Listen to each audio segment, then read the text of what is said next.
Welcome, everybody. This is my podcast, Pop Off with James. I'm here with Benny Crawley from one of the #1 reality TV shows, Below Deck Down Under. How's it going, Benny?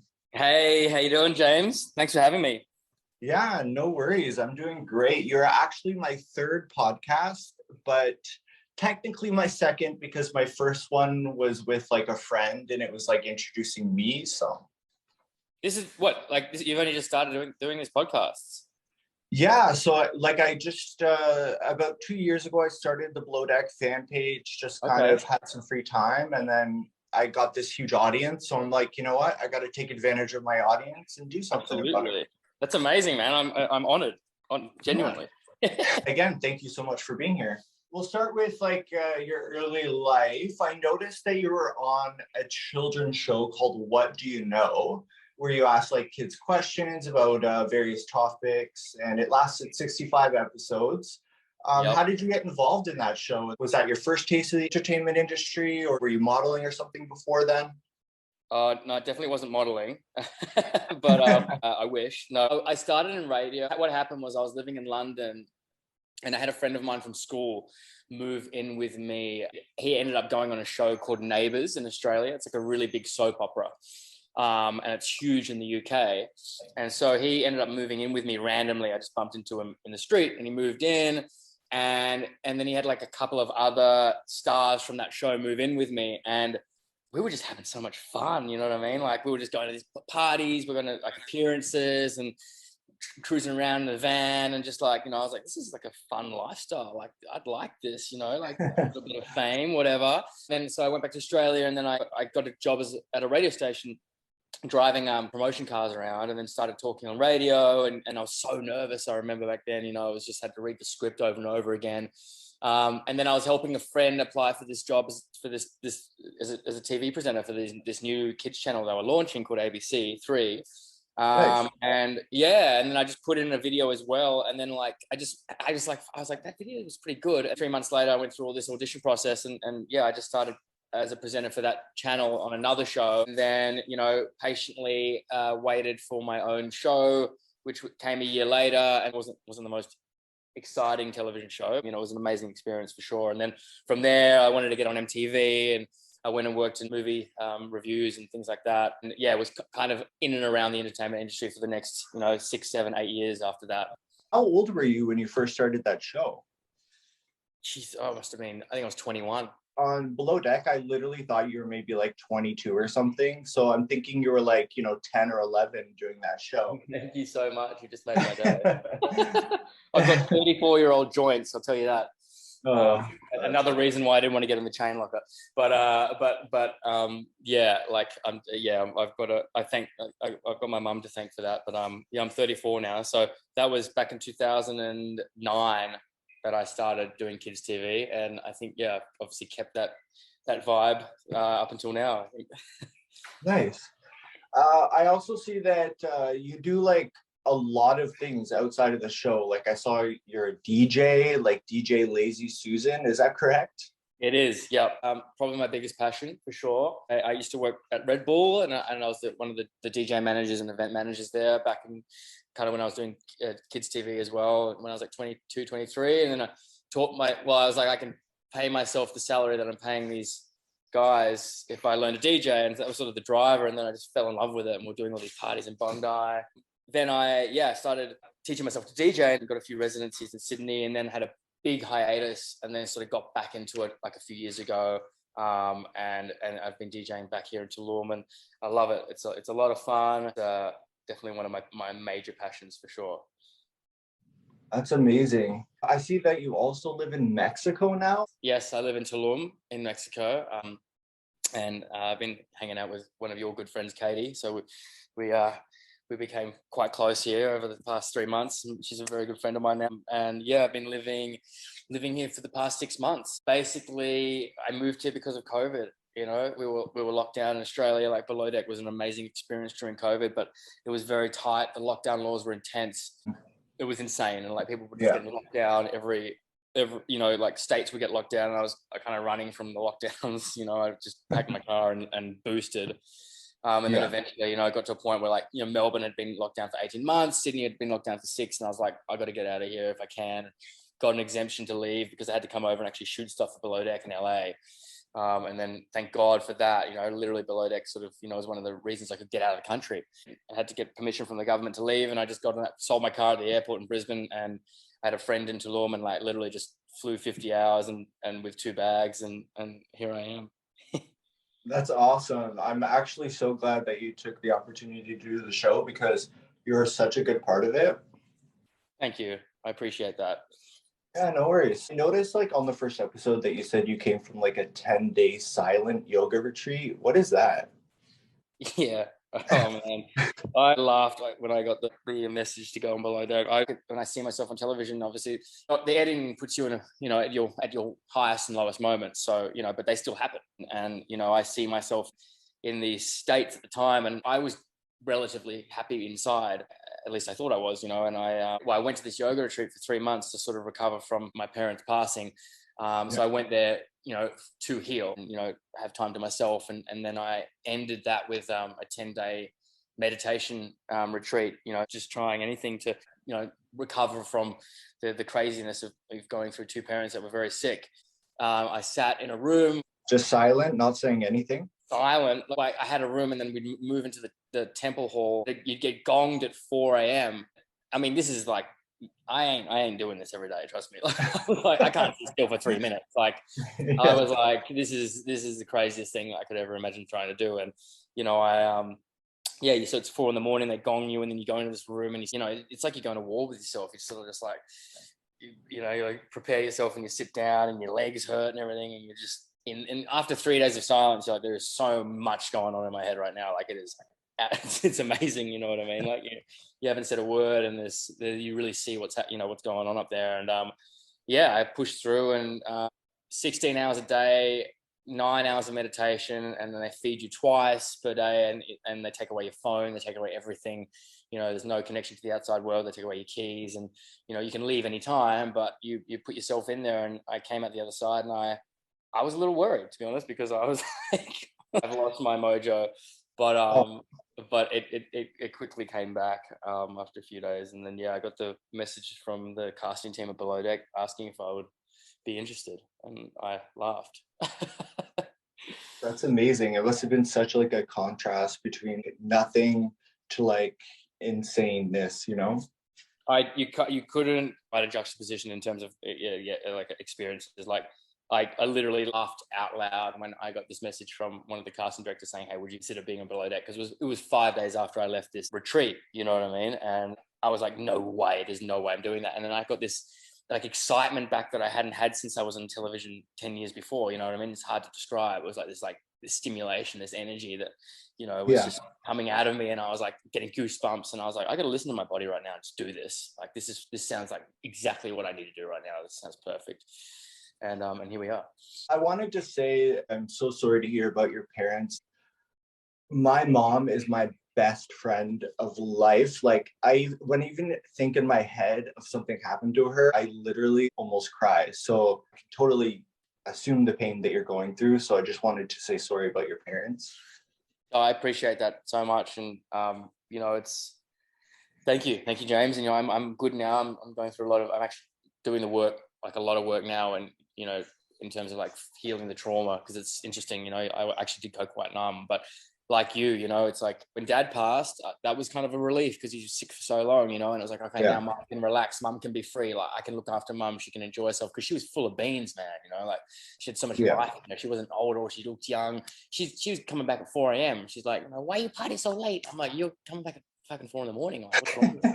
She's 70 years old, out with the girls that are 40, like picking. She's like, this guy hit on me all night. I'm like, that's awesome, baby. Like, good for you. But fully, she's still 21 in her head. It was a non-event. It was impossible in my head. And then suddenly, boom, you're in this thing, and it was, on the show, I'm not actually sad. I'm just like, I guess, numb.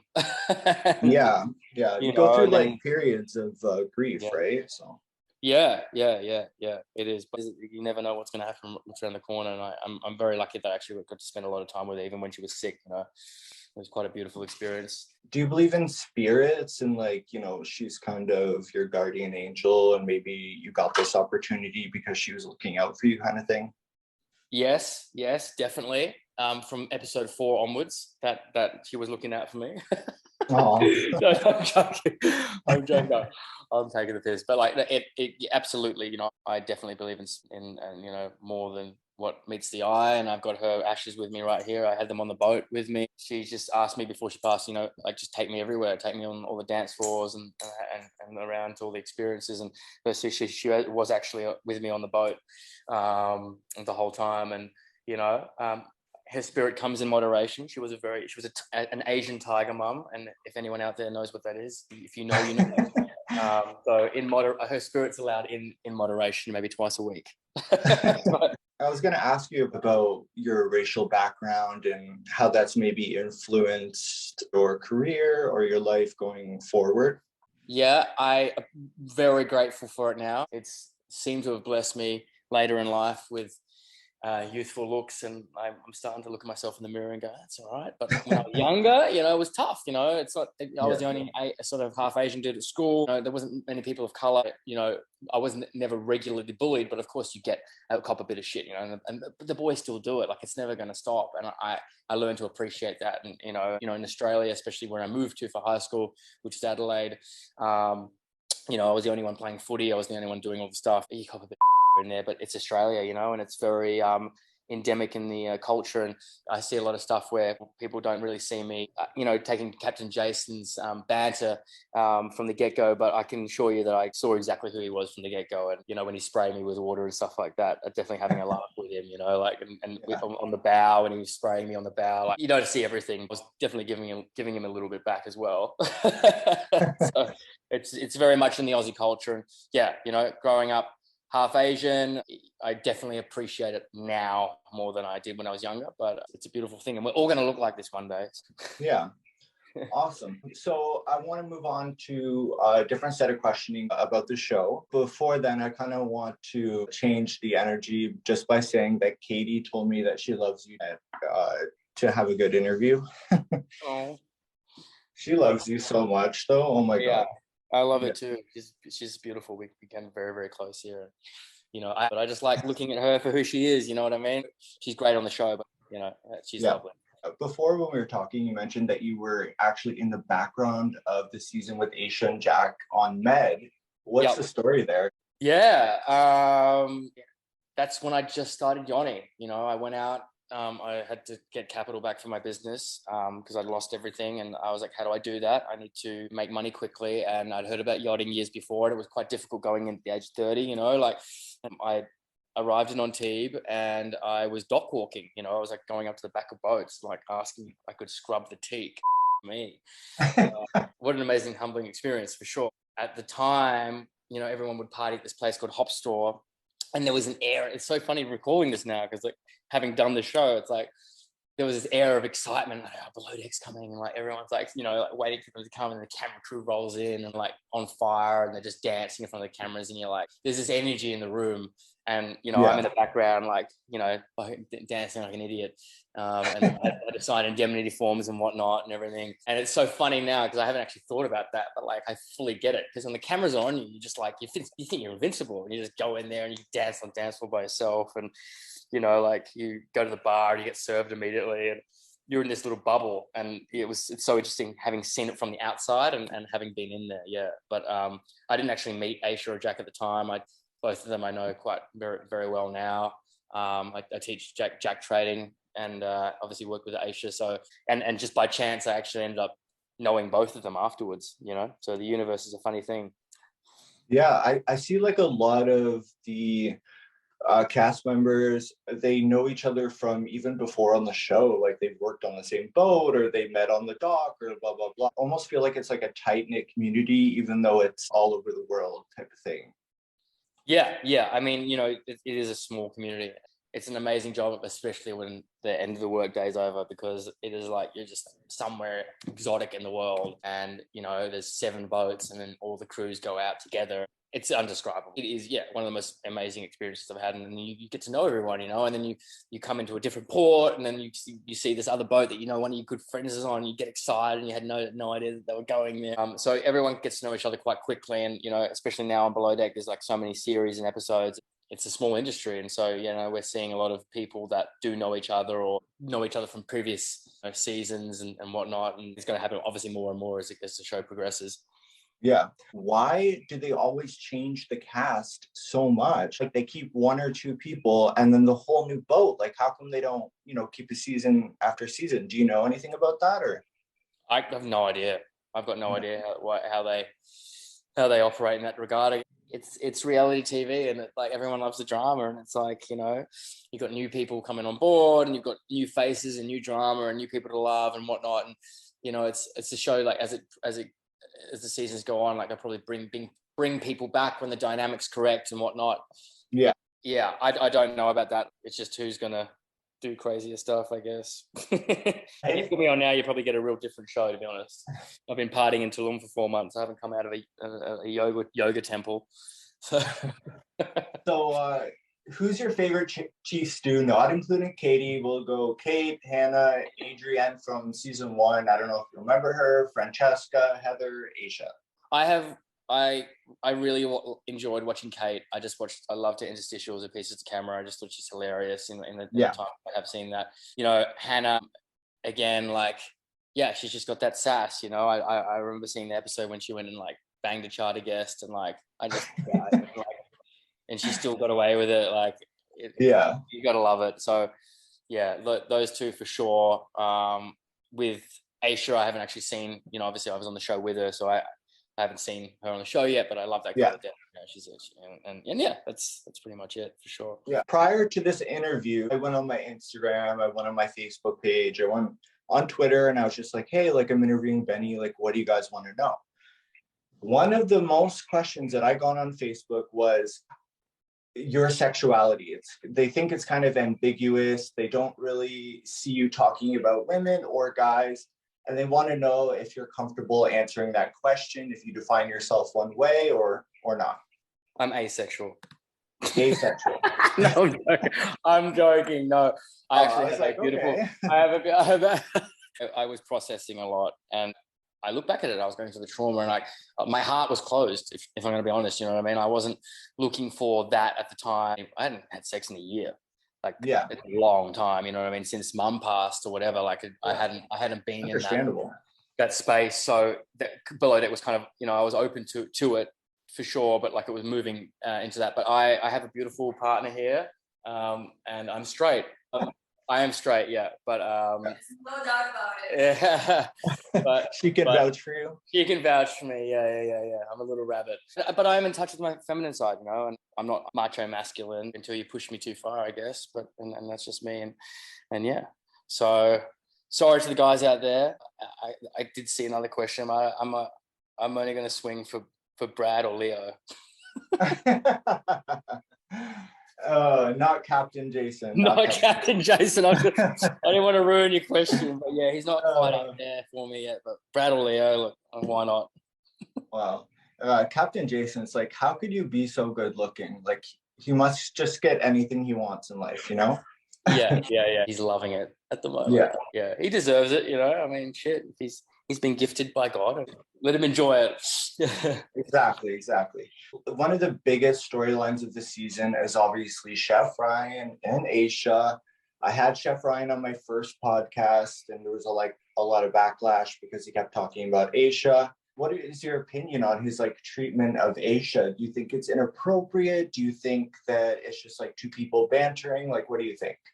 When you're on the boat, you kind of really only see your own department's thing. And Ryan, personally, to me, was always lovely. He was always consistently lovely, and I have to be honest with that. He wasn't to everybody else and to the majority of the crew, and I see that on camera, and I obviously see it at dinner, and some of the way that he's handling things now as well. It doesn't resonate with me and how I how I handle myself and whatnot. And obviously Aisha's a very good friend of mine, and she's a lovely person, and you don't want to see someone in that energy exchange with somebody. But at the end of the day, I did see a side of Ryan that was lovely, and he never changed that towards me. So it's like, what's going on, man? You know, it's a constant defense where I can obviously see my own behaviors and things on television as well, which is fascinating. But when we talk about Ryan, it's like he is in constant defense, you know, and I feel like he's constantly feeling like he's attacked by everybody. He's not really open to seeing the other side of things.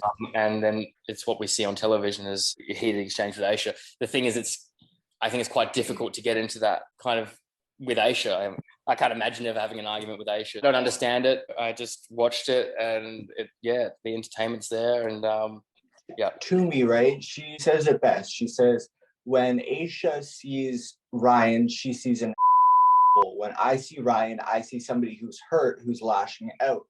As someone who's also lost their parents, do you have some sort of understanding there, or do you think that's like not even an excuse kind of thing? I don't think it's an excuse, especially when you threw the bottle at the club. Like those things are, you know, very hard on talking to him afterwards, and I don't know if they're going to show that or whatnot, but I don't think he wants to be mean. All of us at the end of the day are going for our own shit, you know what I mean? And we respond to things differently, and it's looking at it through compassion. What has that person gone through that's making them act in that way? Because the thing is, my experience with Ryan, he was so lovely to me, and I genuinely was always, and he still is. It's very interesting for how he treats other people, and then how he can be so consistently nice to me. It's a shame he couldn't have displayed that more to others. Yeah, I mean, he came in hot, you know, you see already from the get-go when Aisha spoke to me, or he goes like, I don't listen to Chief Stews or whatever. And he set himself up for that kind of engagement, I guess. Yeah. I don't think there's any excuse for treating people like. Yeah, absolutely. And I do have to agree with you. I don't know if I'd call Ryan a friend, but we're very friendly, just like a super upstanding guy to me. So that's all I can judge him on, you know? Exactly. Yeah. Yeah. So on the show, we noticed that you kind of had a little bit of difficulty taking professional orders in a way, you know, and then we saw that you're able to make that special connection with the captain, and then things kind of turned around in your regard. But we didn't see that kind of same flip with Jamie. Why do you think that is? We're getting there. Still more to go on the show. In hindsight, watching myself back, you know, obviously, again, whether edited or not, I don't want to be exuding that kind of energy to anybody ever. It's a great way to sort of self-reflect on yourself when you're being filmed. It was very difficult for me from the get-go. The sort of intensity was immediate from him, and it didn't make sense to me. You know what I mean? It's not how I would approach meeting somebody else, especially from a management position. So he just rubbed me off the wrong way immediately, and then like would more and more things kind of happen quickly, and I was just like, obviously then in my egoistic defense of like, guy, I just didn't want to do things for him because there was no positivity in the way he spoke to me. There was no constructive criticism. It was just like, you're doing this wrong. This is from day one. And, you know, it fed into this obviously like vortex and rabbit hole. I start looking back at it, like it was horrible, you know. And I don't want to, in real life or in any other situation, I would have just removed myself from the situation, you know what I mean? But was to sit in it. Obviously, I wanted to finish the show. I wanted to finish the charter season. I wanted to finish the experience. So I sat with it and sat in it, and time will tell as the show goes on what happens. But yeah, it was just difficult at the beginning. You know, I was in my own head again, you know, trying to talk to him in different ways to like just get him to take the foot off. But it felt like a personal vendetta from the get-go. And again, that's my opinion. That's me taking things personally, which I can work on, but it didn't feel good, James. You know what I mean? I felt horrible. I felt like shit, and I wasn't happy. And then Jason came to me, like, I think he saw who I was, and he liked me. We liked each other from pretty quickly, you know, and he saw that all I needed was just to be valued in some way, and that I am different, and like, you know, use my strengths and whatnot, and just give me that positive reinforcement, that feedback, and see that all I needed to do was just want to work for him, because I wanted to work for him. And you're going to get the best out of people when they want to work for you, not because they have to. Thank God Jace was there, because I just wouldn't have lasted if it was anybody else, you know what I mean? Like, he really came in there and just like saw my value, made me feel valued, taught me. And, you know, you see me with the tender situation. I was very, very upset about how it panned out, who was right or wrong, whatever. I didn't want to let him down. And you see, mortified with myself that I was letting Jace down in that department and was going to rectify that moving forward. Whereas the way that Jamie would handle things was to you know, tell me off for this, what felt like the sake of telling me off just for whatever, and it just wasn't constructive for me. Like his ego kind of thing. I guess so. We're all displaying our ego on the show, but yeah, he's also trained to manage that way. You know, he's been a police officer. He's trained in that sense of management. It's just I completely the opposite, and you know that's why we're both together on a boat on television. Well, it's an experience, right? And we all kind of look back in things and kind of, you know, change things about ourselves that we feel like we need to change and that kind of thing, right? Yeah, exactly. Yeah. So we see that you have a lot of fun learning how to be a plumber on the show. Oh, fuck. I was just wondering if you've enrolled in any plumber school or anything like that since the show. Oh, I got a cleaner here in my place in Tulum, and I don't go near that thing. The greatest line ever. Yesterday to clean the whole. Yeah. No, that's good to throw a bit of comedy in there. That was honestly, that was one of the funniest things I've ever experienced. Culver just came in there, and I nearly peed myself. Like I just when he put his thing on, and you don't see the whole clip, but I couldn't stop laughing. Like he was just so funny when we were doing that, and it was like one of those improv shows that you get where people just jump on stage and they have to act in a situation and like make something funny, you know, with what you've got. And like Culver just came through and we turned it into a skit, you know, and we're just in there like it was disgusting. Like, James, you understand, like the first time when that happened, like I was like so disgusted, you know. I was, the boat is just like, you know, I came to see a nice sunrise, and I've just got like everyone's bodily fluids which have been turned into a soup throughout. We don't have any space, James. This is a 1 by 2 meter space, and there's poo water. I lowered my feet into poo water at 1 a.m. when I had to get up at 5. Like, you don't understand. And I had the luxury of having it filmed. Yeah. Well, at least you got a laugh out of it, right? Oh, so, right. Yeah. I got a laugh, and I hope everyone else did, because the second time was, Jesus, that was funny. I tell you what, like, God bless. So, Culver. You know, like how Culver, you know, he kind of brought the kind of goofiness and the breaking of the ice and that kind of thing. Yeah. And like, what do you think was like your strength in this team? Like, what do you think you brought this season that kind of set you apart from everybody else? The thing is, like, I know what I'm doing on deck. I did 2 years on the charter. I did 2 years on 2 50-meter charter vessels. I've done 4 charter seasons. You know, I've operated this size vessel. The other boys have been on 100-meter vessels. I hadn't been on a boat in 18 months, so I was rusty. If you squint your eyes and look closely at the edits at the moment, you can see me actually working and I'm operating the tender. It's very, you know, you have to be experienced to be able to drive a tender that big. And the reason why I'm driving the tender all the time is because I've got my license and I've got the experience. You know what I mean? It's like, so I have all these skills that aren't being glorified at the beginning as I try to get back on top of things and become less rusty, I guess. You know, the anchor chain situation is dangerous, and I don't care what anyone says. Speaking humbly, I'd just been through watching 2 people die. You don't do that on yachts normally. You don't have to go inside the locker and stand on top of the chain. You know, Brittini, it's the first time she's used the anchor control before, and I was absolutely shitting myself. I'm like, this girl's never used power control before, and I'm standing. If the brake goes, going through that thing like a mincer. That's my perception at the time. I've talked to my other friends about it in yachting, and it hasn't changed. The performance was when I came out, and everyone gets to enjoy that. But, you know, like, I was using my experience of what an anchor chain is. You see Jamie talk about it with Brittini, never stand over the anchor chain. It is the most dangerous thing on the boat. And so my experience and moment in that was me avoiding what I had been taught in yachting to be the most dangerous part of the boat, and especially going into the locker, you know, rushed on television was very and also guest interaction, you know, making sure the guests are happy. I'm very people orientated. I worked as client liaison for Red Bull for 4 years. So making sure the boys are happy, making sure the guests are happy, getting that pip, that kind of thing. What I think you brought to the season, like personality wise, I always saw you kind of with the team as like the little brother kind of thing. You brought like the sensitive side, genuineness. Do you know what I mean? I mean, I'm humbled. I thank you for such a beautiful compliment. Someone people can go to and get a genuine answer with advice, that kind of thing, right? Yeah, I just wanted to see everyone smile. So, I like everyone on board and Jamie included. You don't see this stuff. If you look at this episode, like I fall into the car onto his lap and we're both having a smile. Like we were laughing that night together. It wasn't always like hammer and tong, but when the times were heated, they definitely were heated.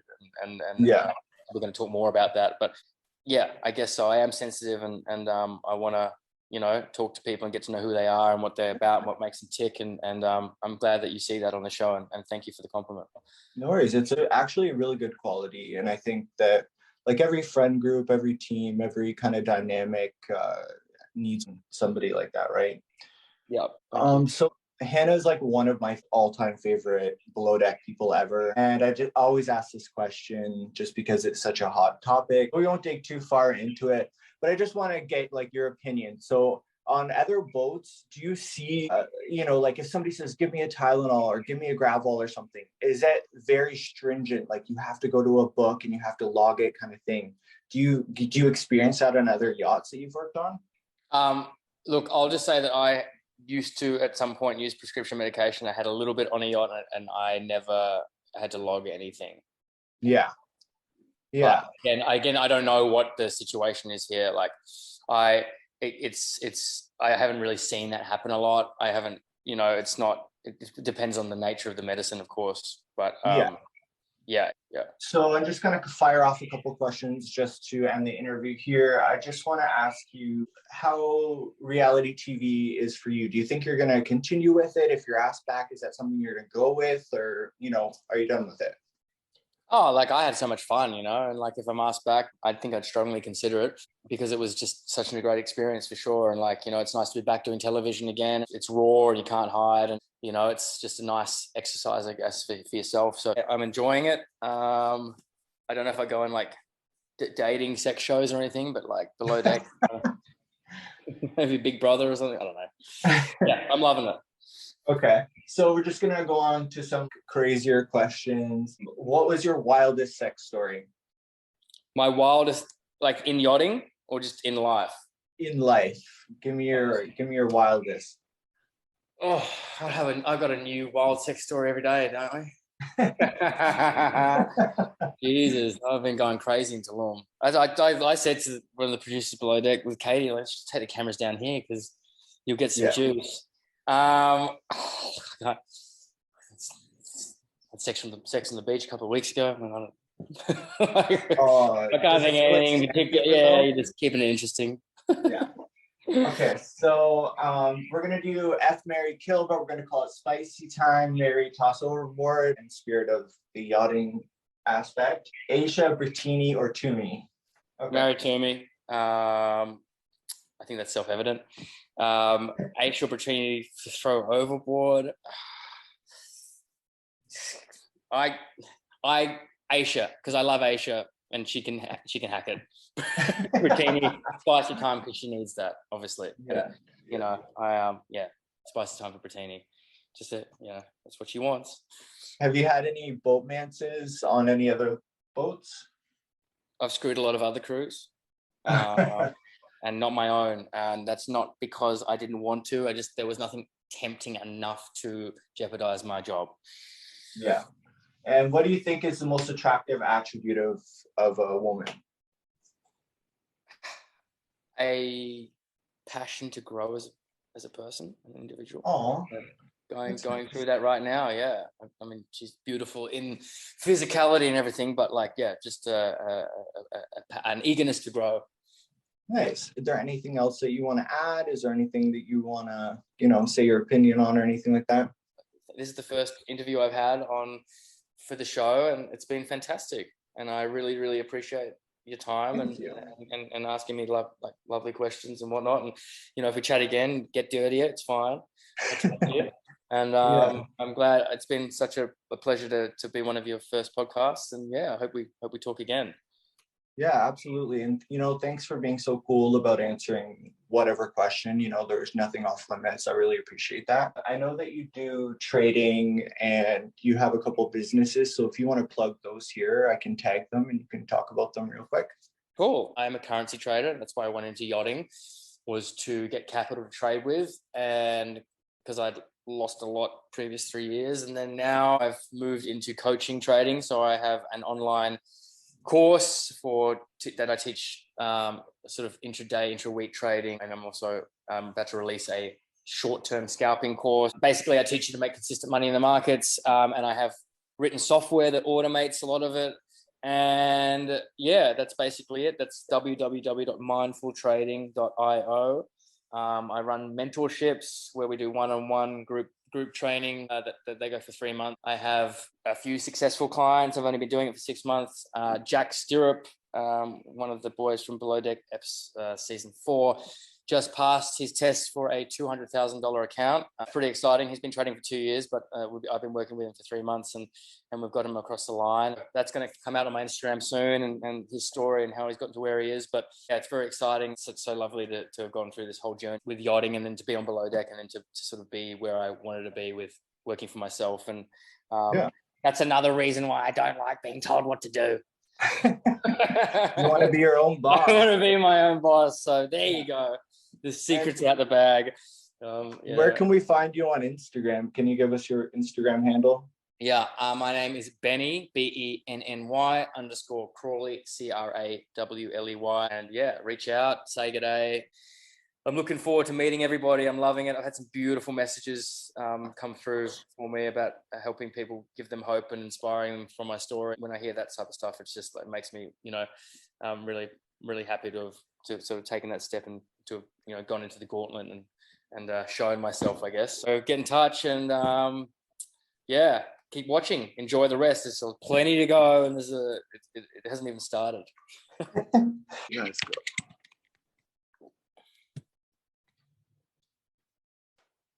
Hey man, how you doing? Lovely to meet you. Yeah, you too, man. Yeah, thank you so much. Hopefully I didn't sound like too nervous or whatever. You sounded fantastic. Yeah. Me or you? You sounded great. Okay, thank you. No, man, I thought you've been doing this for years. Yeah, thank you. I appreciate it. Yeah. Awesome. Well, nice to meet you. You're the best, man. Like, if you need to talk anytime in the future, let me know. Like, yeah, you're gonna kill it with this for sure. And I look forward to seeing you. Okay. Yeah, you too, man. I hopefully we see a lot more of you for sure. All right. Okay. Cheers, Thank James. you. Bye. Bye.